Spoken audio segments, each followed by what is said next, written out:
Hello guys, welcome back to my channel. আশা করি তোমরা সকলে ভালো আছো আর আমিও খুব ভালো আছি। তো আজকে আমি আমার ব্লগটা রান্না থেকেই শুরু করলাম। আজকে আমার একটা ফেভারিট জিনিস রান্না হচ্ছে, সেটা হচ্ছে পটল চিংড়ি। তো এখানে পটল, আলু, চিংড়ি সব ভেজে নিয়েছি আর এখানে গোটা গরম মশলা, তেজপাতা, শুকনো লঙ্কা ফোড়নে দিচ্ছি। তো ফোড়নে দিয়ে দিলাম এটা, কিছুক্ষণ একটু করে নেবো, নেড়ে নেবো। তারপরে এর মধ্যে পেঁয়াজ দেব।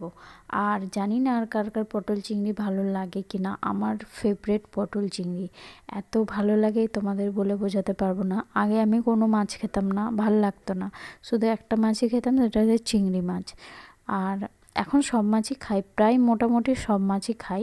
কিছু কিছু মাছ ভাল লাগে না, কিন্তু তাও খাই। আগে যে একদমই খেতাম না বিয়ের আগে, এখন খাই।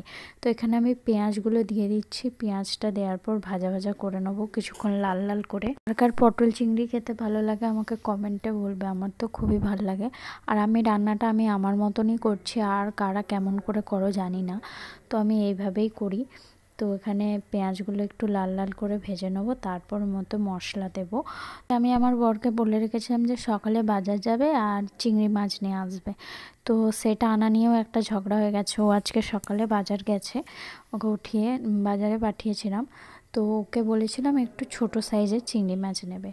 ও মানে এত বড় বড় সাইজের চিংড়ি মাছ এনেছে, আর আমাকে বলছে বাজারে ছোট সাইজের চিংড়ি মাছ পাওয়া যায় না। এটা কি সম্ভব যে বাজারে চিংড়ি মাছ পাওয়া যায় না? ওর ওই মানে বড় চিংড়িগুলো খেতে ইচ্ছা হয়েছে, কিন্তু ও সেটা বলছে না, ও বলছে পাওয়া যায়নি। তো আমি ওটা দিয়েই ফার্স্টে রেগে গেছিলাম, বলছিলাম করবো না।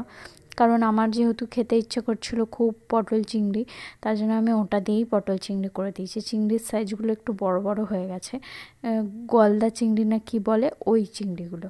তো এখানে পেঁয়াজটা ভাজা ভাজা হয়ে যাওয়ার পর আমি টমেটোটা দিয়ে দিচ্ছি। তো দেখো, তারপরে এর মধ্যে মশলা দেবো। আমি এরকমভাবেই করি, আর কারা কেমন করো জানি না। তো এখানে টমেটোটা দেওয়ার পর তারপরে এরপর মশলা দেবো। মশলাটাও বেটে রেখে দিয়েছি, তোমাদেরকে দেখাচ্ছি। আর এখানে নুন দিয়ে দিলাম আমি একটু, আর একটু চিনি দিয়েছিলাম, হালকা করে একটু চিনি দিয়েছিলাম। তো এখানে নুনটাও দিয়ে দিলাম। তাই এরপরে মশলাগুলো দেব, জিরে গুঁড়ো, ধনে গুঁড়ো, লঙ্কা গুঁড়ো, হলুদ গুঁড়ো। আর মশলার মধ্যে আদা, কাঁচা লঙ্কা আর রসুন বেটেছিলাম, আর কিছু বাটিনি। আর এখানে এরপর মশলাটা একটু কষে গেলে তারপর জিরে, ধনে, হলুদ, লঙ্কার গুঁড়ো দেবো। ধরে ভিডিও করা আর একটা হাতে খুন্তি নেড়ে ভিডিও করা অনেক তফাৎ। আমি নিজেই ফোনটা ধরে ভিডিও করছিলাম, কতটা কি তোমাদেরকে দেখাতে পারছি বা বোঝাতে পারছি জানি না আমি, কিন্তু কি করব বলো, কেউ নেই যে ফোনটা ধরে দেবে, আর আমার স্ট্যান্ডও নেই যে আমি স্ট্যান্ডে রেখে ভিডিওটা করব। তো একটা হাতে ফোনটা ধরেছিলাম আর একটা হাতে খুন্তি নাড়ছিলাম, একবার করে ফোনটা রাখছি, দিচ্ছি, আবার করছি, ওরকম করেই করছিলাম। তো এখানে আমার পটল চিংড়ি রেডি হয়ে গেছে, আর একটু ধনেপাতা দিয়ে দিয়েছিলাম শেষে। আর এত সুন্দর খেতে হয়েছিল তোমাদের বলে বোঝাতে পারবো না। আমি নিজের রান্না নিজে প্রশংসা করছি তা না, কিন্তু খুব সুন্দর খেতে হয়েছিল। তো এখানে তারপরে একটা ভাত খাওয়া হয়ে গেছিলো আমাদের, তারপর একটা আপেল খাচ্ছিলাম বসে বসে। আর কি ভাবছিলাম আমি নিজেও জানি না। আর এখানে বসে বসে একটা ছোট্ট পাড়া আপেল ছিল, সেটাই খাচ্ছিলাম। আর আমাদের তো এইদিকে এখন চারিদিকে ধান কাটা হচ্ছে, বসে বসে সেগুলোই দেখছিলাম যে সবাই ধান কাটছে। তারপরে আর কি আছে, জানলার ধারে ওই জমি দেখা যায়, আর কিছু দেখা যায় না। ওই দেখো, কিছু কিছু ধান কাটা হয়েছে, কিছু কিছু এখনও কারো কাটা হয়নি। আমাদেরও কাটা হয়ে গেছে। ওর সাথে ঝগড়া হয় এটা শুনেছো কোনোদিন? আমার বরের সাথে আজকে আমার হয়েছে। তো অঙ্কিতা ঠেকুয়া দিয়েছিল, তার জন্য আমার বর এখন অঙ্কিতাকে ফোন করে জিজ্ঞেস করবে যে আমাকে কটা দিয়েছে আর ওকে কটা দিয়েছে। আর ওর কোনো টাইম নেই খাওয়ার, জানো তো। আর তোলে নেই কেন?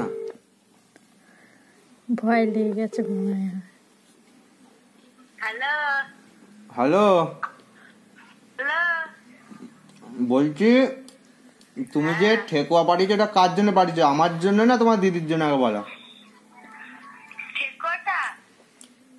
হ্যাঁ, তোর জামাই বাবু ওরটা খেয়ে নিয়েছে, দিয়ে আমারটা আবার খেয়ে নিচ্ছে। তোমার দিদি এক ডিপে রেখে দিয়েছে, ঠিক আছে, আমাকে আর দেয়নি। তুমি তো জামাইবাবুর নাম করে তো ঠেকুয়াটা দিলে যে জামাইবাবু এনাও ঠেকুয়া, আর তোমার দিদি এখানে ঝেড়ে ঝেড়ে খাচ্ছে, আমাকে আর দেয়নি। না রে, ওরটা খেয়ে নিয়েছে। হ্যাঁ বলো। তোমার দিদিকে দিয়ে পাঠাও, তোমার দিদি দিচ্ছে না আমাকে। রাত্রিরে কম্বল চাপানে নুকিয়ে নুকিয়ে খাচ্ছে আবার। সেই পেলে ওরা কি নিয়ে কথা বললো। ঠেকুয়াগুলো অফ টাইমেও ও বার করে করে খেয়ে নিয়েছে, আমি জানতেও পারিনি, তার জন্য ও ফোন করে জিজ্ঞেস করছিল। তো সন্ধেবেলায় এখানে ওষুধের শিশিটা আমার হাত থেকে পড়েই ভেঙে গেছে। তো আমি এটাকে কি করব বুঝতে পারছি না, কারণ ওষুধ ছিল অনেকটাই, আর আমার বর দেখলে আমাকে বকবে, তাই আমি তাড়াতাড়ি করে পরিষ্কার করে নেবো এই জায়গাটা। তো আজকের ভিডিওটা এই পর্যন্তই, চলো বাই সবাইকে।